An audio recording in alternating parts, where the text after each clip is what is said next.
selamat pagi. Udah pada ngopi belum hari ini?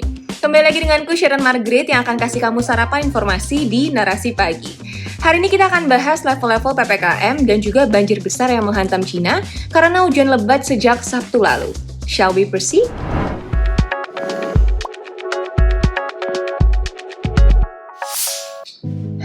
Dunia sedang nggak lagi baik-baik aja, bukan hanya karena pandemi yang belum selesai.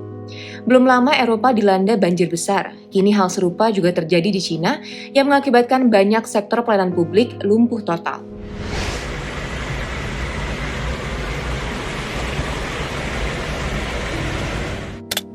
Yang kamu lihat ini mirip scene di film-film bertema Doomsday gitu nggak sih?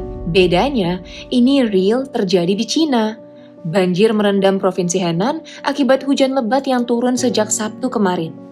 Ibu kotanya, Changzhou, terdampak paling parah.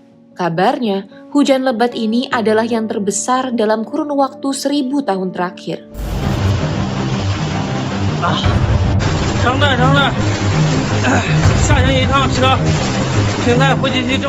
Video yang memperlihatkan banjir di terowongan kereta bawah tanah di Changzhou viral di media sosial.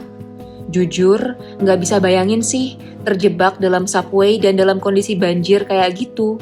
Pejabat di pemerintahan Cina mengatakan 12 orang meninggal dunia di kereta bawah tanah dan lebih dari 500 orang kemudian dievakuasi dari subway itu. Sejauh ini ada 25 korban jiwa dari banjir besar ini dan lebih dari 100.000 orang harus dievakuasi dari Changzhou. Banjir ini juga bikin listrik padam. Salah satu yang terkena dampak adalah rumah sakit berkapasitas 10.000 pasien, yaitu First Affiliated Hospital of Changzhou University. Pemadaman listrik itu sempat memutus nyala ventilator di ICU, sampai-sampai 600 pasien dalam kondisi kritis mesti dipindahkan.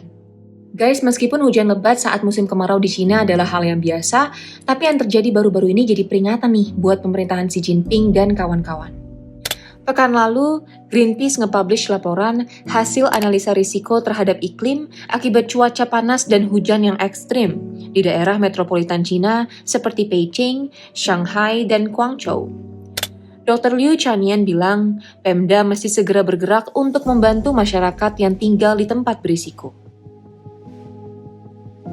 Xi Jinping mengatakan bencana banjir ini sangat parah. Sang presiden lalu memerintahkan aparat dan petugas penyelamat untuk segera membantu korban di tengah ancaman meluapnya air bendungan Huaheichui. Bencana alam memang uji kesabaran. Semoga cepat teratasi dan segera pulih ya. Ciao Changzhou. PPKM darurat. Sorry. Iya, maksudnya PPKM level 4 adalah istilah yang kini digunakan pemerintah dalam hal pembatasan kegiatan masyarakat. Ada 4 level, level 1, level 2, level 3, dan level 4. Kayak level pedesnya ayam geprek atau seblak gitu ya. But anyways, apa ya yang beda? Dan tempat tinggal kamu masuk level 3 atau level 4? Kita kulik bareng yuk. Oke, pertama-tama kita perlu tahu kalau perubahan nama PPKM tertuang dalam Instruksi Menteri Dalam Negeri Nomor 22 Tahun 2021 tentang PPKM level 4 COVID-19 di wilayah Jawa Bali. Level ini disesuaikan dengan kriteria level situasi pandemi berdasarkan hasil assessment.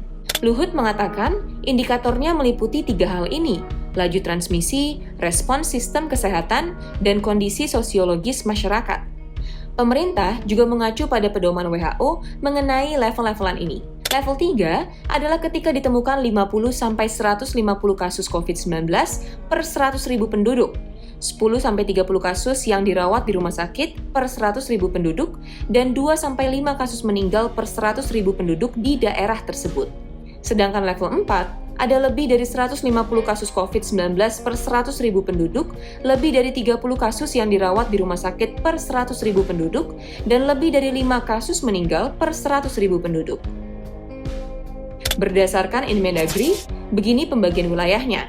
Warga Jakarta mohon bersabar, kalian di level 4 ya. Sedangkan untuk teman-teman di Banten, Jawa Barat, Jawa Tengah, Daerah Istimewa Yogyakarta, Jawa Timur, ada yang level 3 dan juga level 4. Sedangkan warga Bali ada di level 3.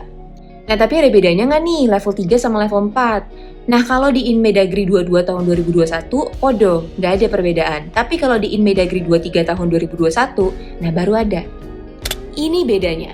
Aktivitas perkantoran pada level 4 benar-benar dibatasi. Sementara pada level 3, kantor masih bisa buka dengan kapasitas 75% WFH atau WFO dengan prokes ketat. Restoran? Boleh buka, tapi totally nggak boleh makan di tempat pada level 4. Kalau di level 3, masih boleh dengan sejumlah persyaratan. Jadi, kalau wilayahmu masih di level 4, take away aja ya makanannya. Nah, penting nih, kalau wilayahnya masuk level 4, nggak boleh ngadain resepsi pernikahan. At all.